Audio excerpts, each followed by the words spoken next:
بسم اللہ الرحمن الرحیم ربی اشرح لی صدری ویسر لی امری واحلل عقدۃ من لسانی یفقہوا قولی ربی زدنی علما۔ آج ہم بات کریں گے اللہ کے نبی حضرت صالح علیہ السلام کے بارے میں۔ حضرت صالح علیہ السلام کی قوم سمود تھی۔ سمود ایک مشہور قبیلہ تھا۔ ان کے دادا کے نام کی وجہ سے اسے سمود کہا جاتا تھا، جو جدیس کا بھائی تھا، اور سمود اور جدیس دونوں بیٹے تھے آصر بن ارم بن سام بن نوح علیہ السلام کے، اور یہ خالص عربی لوگ تھے اور ہجر میں رہائش پذیر تھے، اور ہجر کا علاقہ حجاز اور تبوک کے وسط میں ہے۔ نبی کریم صلی اللہ علیہ وآلہ وسلم غزوہ تبوک میں جاتے ہوئے ان کے پاس سے گزرے تھے، اور آپ کے ساتھ اسلامی لشکر بھی موجود تھا۔ یہ قوم عاد کے بعد تھے اور انہی کی طرح بتوں کی عبادت کرتے تھے۔ پھر اللہ سبحانہ تعالیٰ نے انہی میں سے ایک بندے اور رسول کو بھیجا، جو صالح بن عبید بن مسیح بن عبید بن حارث بن سمود بن آصر بن ارم بن نوح علیہ السلام تھے۔ حضرت صالح علیہ السلام نے ان کو اللہ کی عبادت کی طرف دعوت دی، جو کہ اکیلا ہے اور اس کا کوئی شریک نہیں، اور دعوت دی کہ بتوں کو اللہ کے ساتھ شریک بنانا چھوڑ دیں اور کسی کو بھی اس کے ساتھ شریک نہ کریں۔ تو پس ایک جماعت نے ان کی آواز پر لبیک کہا اور ایمان لے آئے، اور ان کے زیادہ تر لوگوں نے کفر کیا اور اپنے قول و فعل کے ساتھ حضرت صالح علیہ السلام کے ساتھ بری طرح سے پیش آئے، یہاں تک کہ آپ کے قتل کا ارادہ کیا۔ اور اللہ سبحانہ تعالیٰ نے اس قوم کو جو ایک نشانی کے طور پر اونٹنی بھیجی تھی، اس کو قتل کر دیا۔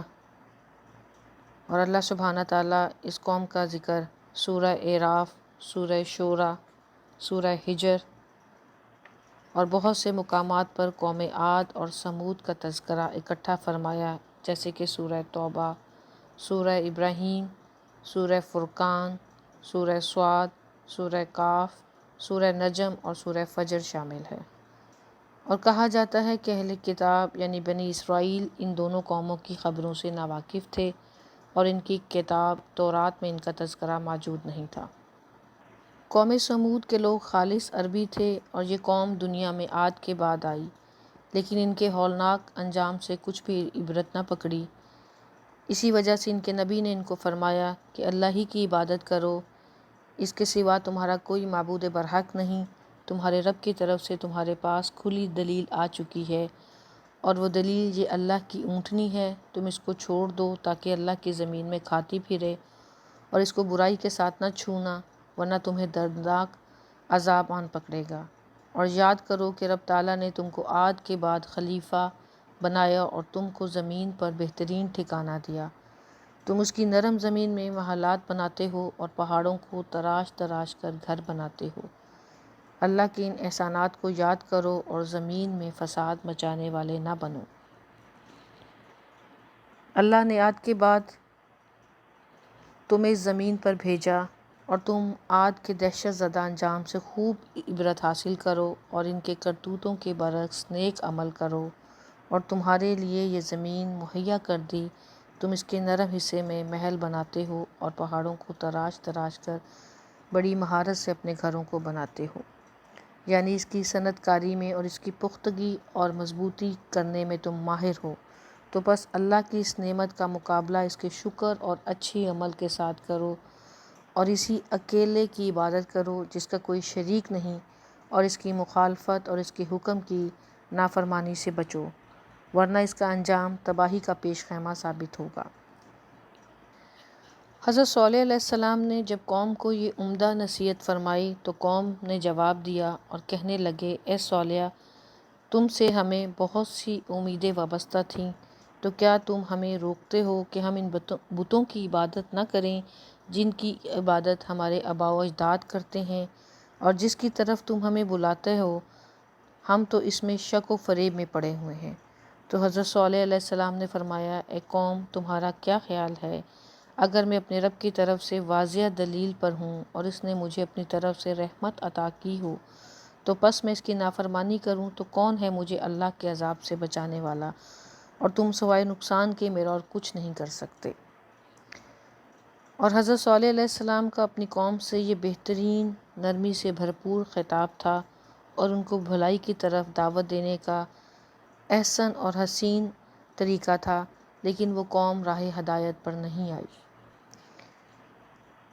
جب رسول نے اپنی نبوت اور سچائی پر یقینی دلیل اور معجزہ پیش کر دیا، اس کے باوجود بھی ان لوگوں نے رسول کو جھٹلایا، تو پھر انہوں نے اونٹنی کو کونچیں کاٹ ڈالیں تو حضرت صالح علیہ السلام نے فرمایا کہ تم اپنے گھروں میں 3 دن نفع اٹھا لو، یہ ایسا وعدہ ہے جو جھوٹا نہیں ہو سکتا۔ تو قوم سمود اونٹنی کے قتل سے فارغ ہونے کے بعد حضرت صالح علیہ السلام کے قتل کے منصوبے بنانے لگے، اور وہ بھی اسی رات کو۔ لیکن اللہ سبحانہ تعالیٰ جیسے کہ قرآن حکیم میں فرماتے ہیں کہ انہوں نے مکر کیا تو ہم نے بھی تدبیر کی، اور ان کو پتہ بھی نہ چلا کہ اللہ بہترین تدبیر کرنے والا ہے۔ اور جو لوگ حضرت صالح علیہ السلام کو قتل کرنے والے تھے، اللہ رب العزت نے ان کی قوم سے پہلے ان پر پتھر برسائے اور ان کے سر کچل ڈالے، اور یہ وہ لوگ تھے جنہوں نے صالح اور اس کے گھر والوں کو قتل کرنے کا ارادہ کیا تھا۔ جس دن اونٹنی شہید ہوئی وہ بدھ کا دن تھا۔ پھر اللہ سبحانہ تعالیٰ کی طرف سے 3 دن کی مہلت تھی، یعنی جمعرات کا دن مہلت کا پہلا دن تھا۔ اس دن میں قوم سمود کے چہرے زرد ہو گئے۔ پھر حضرت صالح علیہ السلام نے ان کو ڈرایا تھا جس طرح سے۔ پھر جب شام ہوئی تو قوم سمود کہنے لگی، واہ، مہلت کا ایک دن گزر گیا۔ اور کافروں نے بجائے چہروں کو تبدیل کرنے والی نشانی سے ایمان لانے کے بجائے مذاق اڑانا شروع کر دیا، اور جب اگلا دن یعنی جمعے کا دن شروع ہوا تو ان کے چہرے سرخ ہو گئے۔ جب شام ہوئی تو پھر کافر کہنے لگے، واہ، مہلت کے 2 دن گزر گئے۔ پھر زندگی کی مہلت میں سے تیسرے دن یعنی ہفتے کی صبح کو ان کے چہرے سیاہ ہو گئے۔ پھر جب شام ہوئی تو کافر کہنے لگے، واہ، مہلت مکمل گزر گئی اور یہ ہفتے کا دن تھا۔ پھر جب اتوار کا دن شروع ہوا تو محتاط اور ہوشیار ہو گئے اور خوفزدہ ہو کر بیٹھے انتظار کرنے لگے کہ دیکھو اب ان پر کون سا عذاب ذلت اور برائی والا اترتا ہے۔ اور جب آفتاب طلوع ہوا تو آسمان سے ایک چنگھاڑ یعنی بہت سخت چیخ کی آواز آئی، جس سے یہ نیچے تک دہل گئے اور ڈر سے روحیں نکلنے لگیں، جانیں سسک سسک کر ختم ہونے لگیں، تمام حرکات و سکنات ٹھنڈی پڑ گئیں، آوازیں بند ہو گئیں، اور جو حضرت صالح علیہ السلام نے کہا تھا وہ تمام حقائق واضح ہو کر سامنے آ گئے، اور وہ اپنے گھروں میں اوندے منہ گرے ہوئے تھے۔ محض جسموں کے ڈھیر تھے جن میں سے کسی میں بھی روح کا ذرہ نہ تھا، اور نہ ہی کوئی حرکات باقی تھیں، معاذ اللہ۔ اللہ سبحانہ تعالیٰ نے کم و بیش 1,24,000 انبیاء دنیا میں بھیجے، جن کا ایک ہی پیغام تھا کہ لا الہ الا اللہ، اللہ کے ساتھ کوئی شریک نہیں۔